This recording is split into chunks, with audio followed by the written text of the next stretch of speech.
Firstly, I'd like to thank everyone who's watching the Hillary Clinton documentary that's nearly 140 views, and I also like to thank everyone who's been watching O.J. Simpson Made in America. That's nearly 120 views. I really want to thank you all for that. So let's keep growing this channel, keep growing the views, and hopefully we'll be going somewhere. Thank you for all that. Nerve, which is directed by Joost and Ariel Schulman.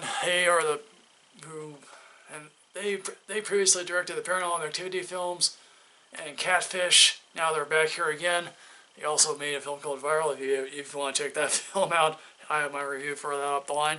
So, Nerve is an app, I guess, in this film universe. So, Nerve offers people two choices: be a watcher or be a player.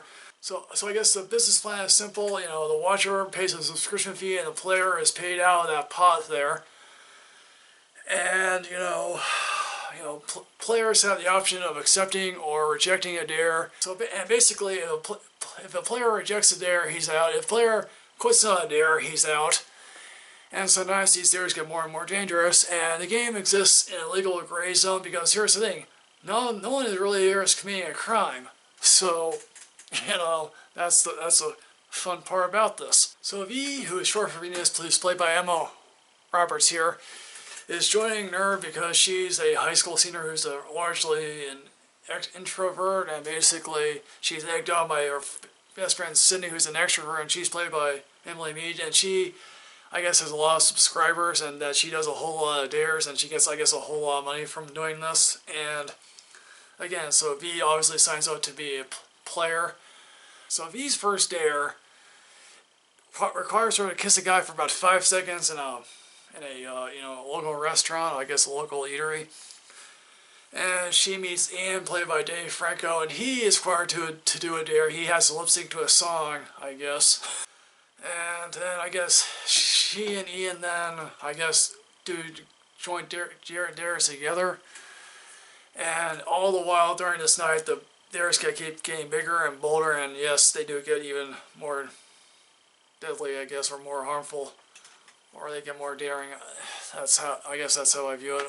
So let me say some things I actually truly do like about the film. First of all, this is a very timely film because, hey, look, Pokemon Go has just come out, and it's like, hey, people are on their phones, they're trying to catch these Pokemon, it's like, and that it's like, maybe this is saying something about our culture that we're willing to do anything for money, I guess. Who really thought about that? So there's this scene in the department store here in which V is trying on this dress.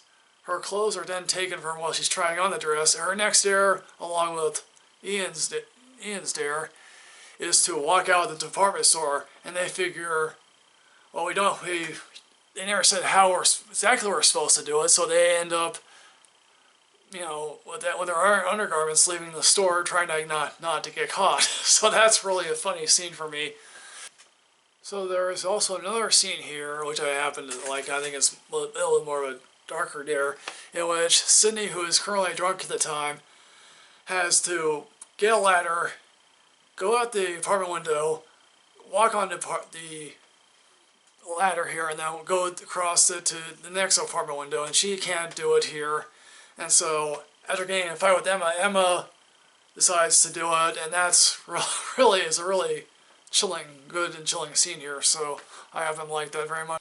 So Emma and Roberts and Dave Franco, they have nice chemistry. It's not earth-shattering chemistry, it's not going to shake the world's axis, but they have nice chemistry, and it's like, again, Dave Franco, I'm more into the guy, so it's like, as much as I like film, there are a couple of problems here with this film, and first and foremost, there's a subplot here involving Emma wants to go to college in the West Coast here, and currently she's residing in Staten Island. And her mother, played by Juliette Lewis, she wants her to stay home for college, and it's like, I'm sorry, I immediately know what is going to happen at the end of this film. She's going to go to college on the West Coast. So basically, there's no suspense there for that, folks. Also, Ian's motivation is like, there's a revelation about him towards the end of the film where it's like, It's not like I don't care about the end revelation about him. It's like, okay. It's like, there's nothing. It's like I feel like I'm supposed to be earth-shattered by it, but it's like, no, I'm not. So I can't help but feeling that people are complaining about the last half act of this film, And it's like, here's the thing.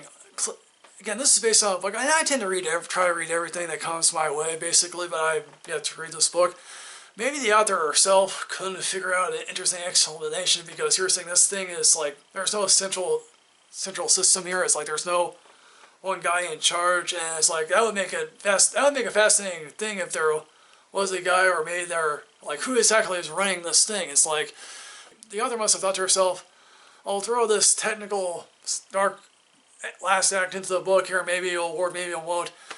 And it's like maybe she didn't have a really good explanation of why this website is the way it is, and maybe then again, maybe the author had a really good explanation, but it was too technical, too, you know, techno-babble for the audience. So the screenwriter, so then the screenwriter came in. I think may have watered down why it is what it is. So then again, maybe the screenwriter couldn't feel like she come out with a better explanation of why this game and why it is, you know. So who knows about that? So there's a lot of stuff about the dark web in here, and it's like I feel like this is all service. Maybe another screenwriter would have gone on to explain the dark web better, you know. I don't really, again, I'm not adverse to the dark web, so maybe someone else could explain that to me. So in the end, guys, they're both a great premise, great actors, and an ending here that doesn't really exactly work, but I still enjoy the film nonetheless. While I'm giving this film as a matinee rating, I clearly said to see this film out. This is a really good time with the film. Hopefully, you know, this film won't pass you by. So what did you think about Nerve? Did you happen to like it? Did you not happen to love it all? Put all your comments below in the box below. So like, comment, subscribe, folks, and rid yourself of knowledge, because otherwise you're going to be left out in the dark, and maybe you'll be left out of Pokemon Go. Or maybe this film will eventually come to life anyway, so see ya, folks.